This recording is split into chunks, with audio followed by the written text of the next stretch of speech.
This is the news in brief from the United Nations. The emergency COVID-19 panel set up by the World Health Organization has warned that the pandemic is nowhere near finished as governments adopt increasingly divergent policy decisions, hampering a unified response to the threat. During the Emergency Committee's latest meeting on Wednesday, it decided that the virus remains a public health emergency of international concern. Participants said that the coronavirus continues to evolve, despite national, regional and global efforts to prevent it doing so. 4 variants of concern have dominated COVID spread, but the committee said that there was a strong likelihood that new and possibly more dangerous strains could emerge and spread globally that may be even more challenging to control.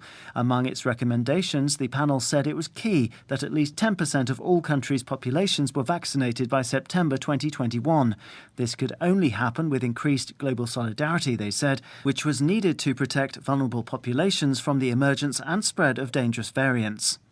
An alert from northwest Syria now, where the UN reported the confirmed deaths of at least 10 children in the past 2 weeks alone amid worsening violence. According to the UN Children's Fund UNICEF, the situation has escalated in the last opposition-held enclave of the country, despite a ceasefire agreement in place since March last year.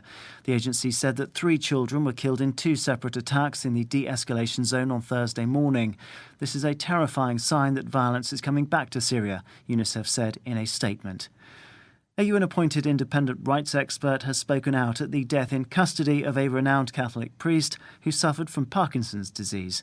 Stan Swamy, who was 84, was jailed last October on terrorism charges which UN Special Rapporteur Mary Lawler insisted were fabricated.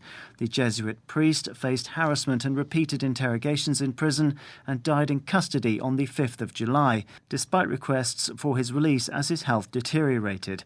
In a statement, Ms. Lawler explained that Father Swamy had dedicated much of his life to defending the rights of indigenous peoples and the Adivasi minority, and that his death will forever remain a stain on India's human rights record.